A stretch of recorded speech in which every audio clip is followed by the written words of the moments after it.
Cristo vitorioso subiu da região dos mortos. Caríssimos fiéis, da noite santa, entre todas as noites, a mais santa. Eis a noite bendita em que a igreja, depois do grande silêncio do sepulcro, rompe finalmente em cânticos de triunfo e de júbilo. Eis a noite em que reaparece a luz, em que a esperança renasce, em que a morte é vencida, em que Cristo, nosso Senhor, ressuscita glorioso dentre os mortos. Durante os dias sagrados que precederam esta vigília, acompanhamos o Salvador em sua paixão. Vimos-lo morto, em agonia. Vimos-lo entregue aos pecadores, flagelado, coroado de espinhos, carregando a cruz, morrendo no Calvário. Depois deposto no sepulcro. Tudo parecia consumado, acabado. Tudo parecia ter morrido com Jesus. Tudo parecia encerrado no silêncio da morte. Mas justamente quando o mundo parecia envolto em trevas, manifesta-se o poder de Deus. A pedra é removida pelo anjo.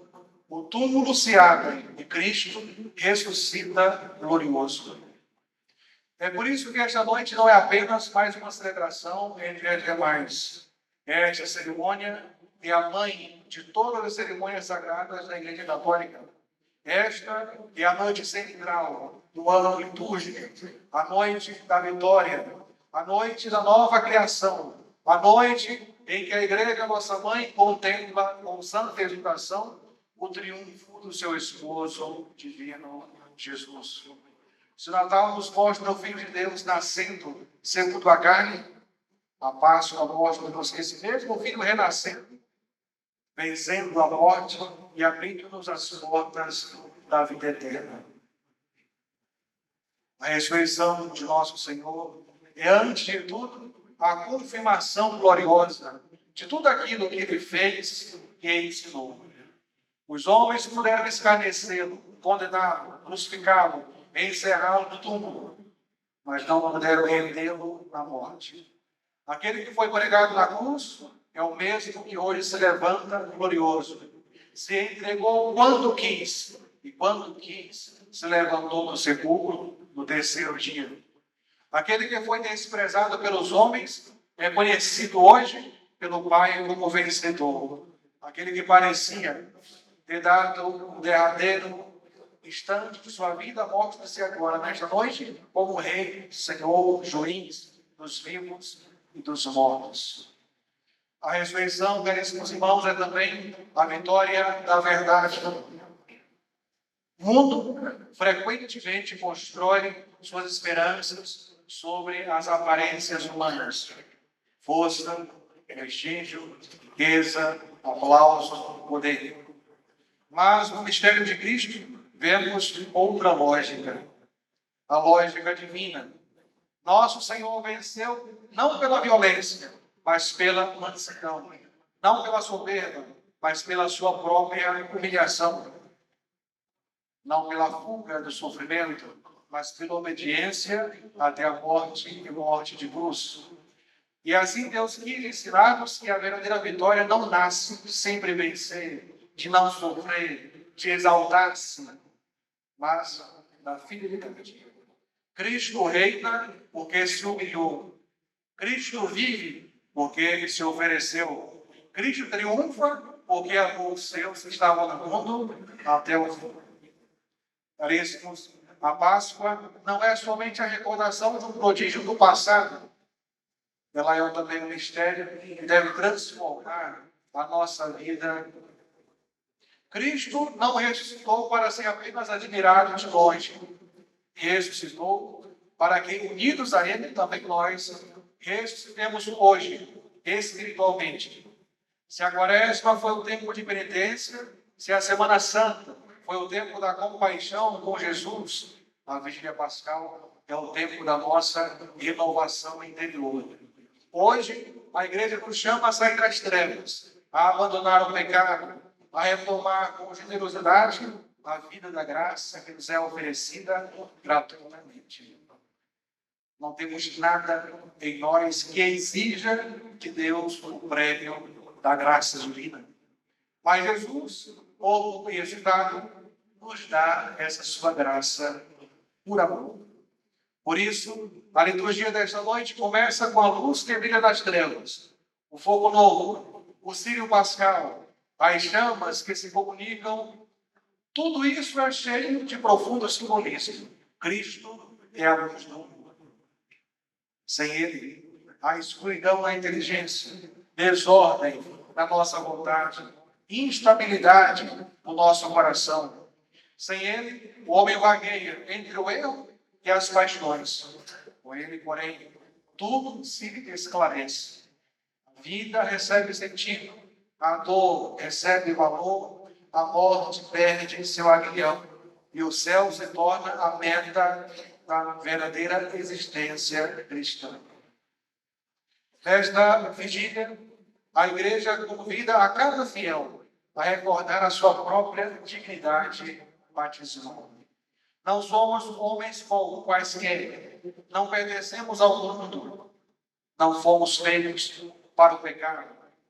Nascemos no pecado, mas regenerados pela graça do batismo, marcados por Cristo, fomos resgatados por seu sangue, fomos chamados à santidade. É por isso, caríssimos irmãos, que esta noite é uma chamada à conversão verdadeira. Ressuscitar o Cristo significa, em primeiro lugar, morrer para o pecado. Não de um modo genérico, mas aquele pecado, ou aqueles pecados que toda semana nos arrastam à confissão. Significa cortar com decisão aquilo que nos afasta de Deus.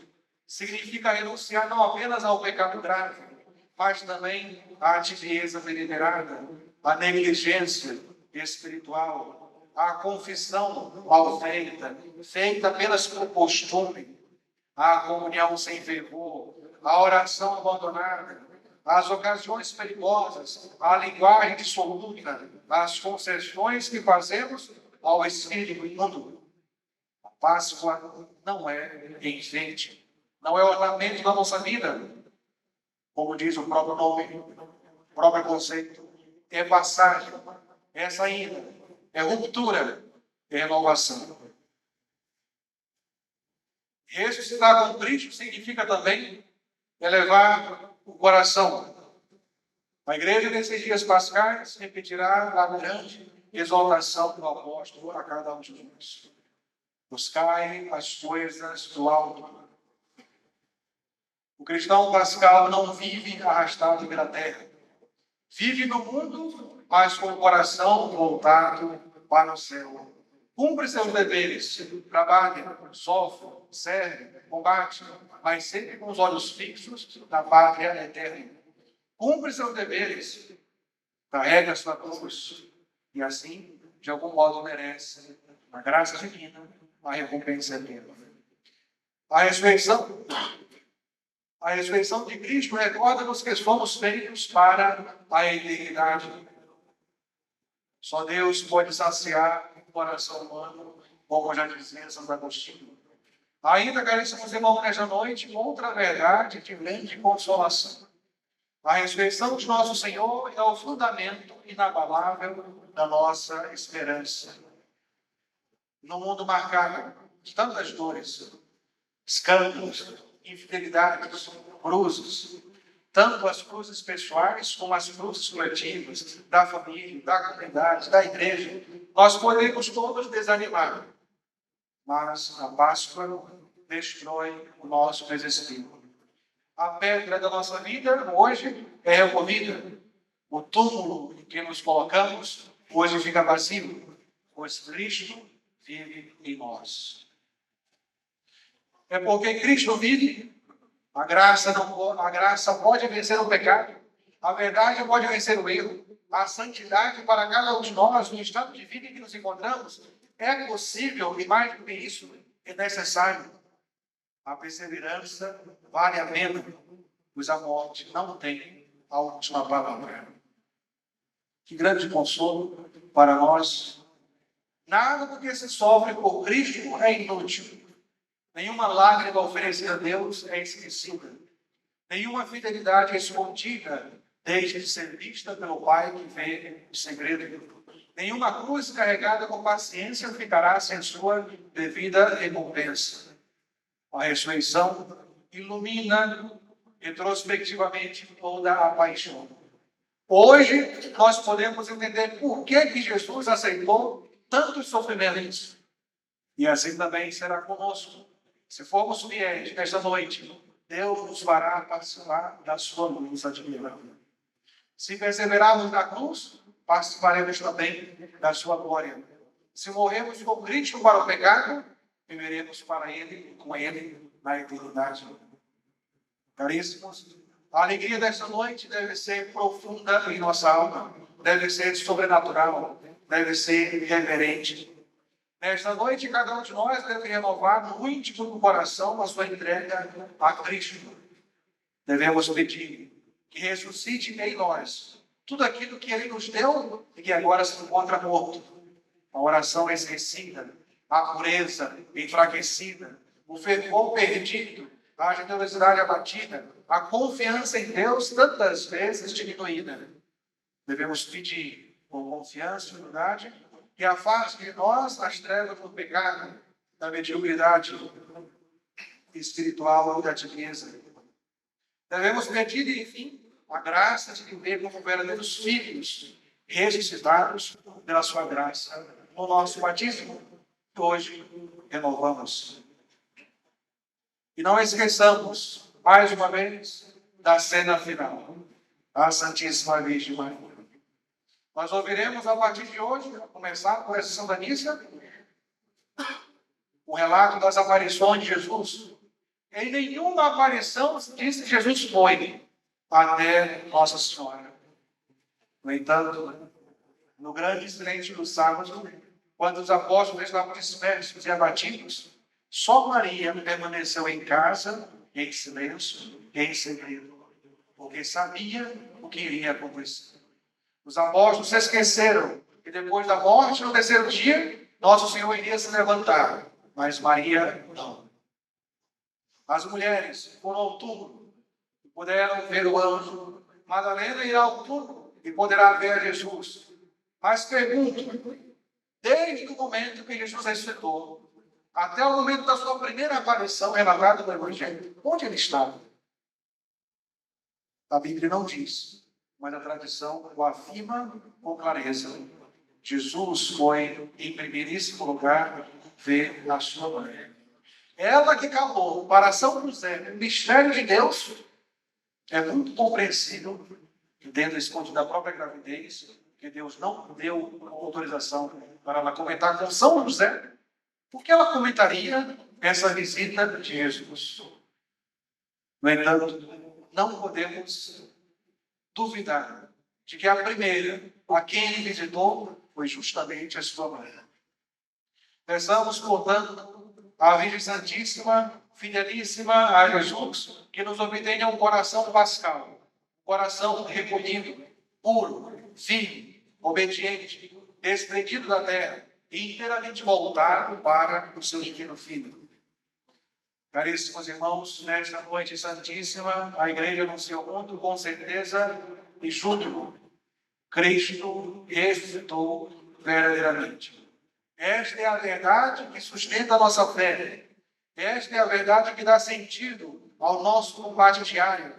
Esta é a verdade que consola as nossas dores. Esta é a verdade que afirma a nossa esperança. Cristo ressuscitou como o primeiro de todos nós, que um dia, também passando pelas portas, chamado morte, ressuscitará na graça divina.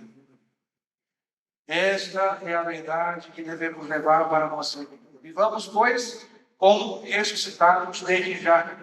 E então esta Páscoa não será para nós apenas uma bela cerimônia, mas o começo de uma vida mais santa, mais recolhida, mais fiel, mais católica e verdadeiramente unida a Cristo Senhor. Assim seja.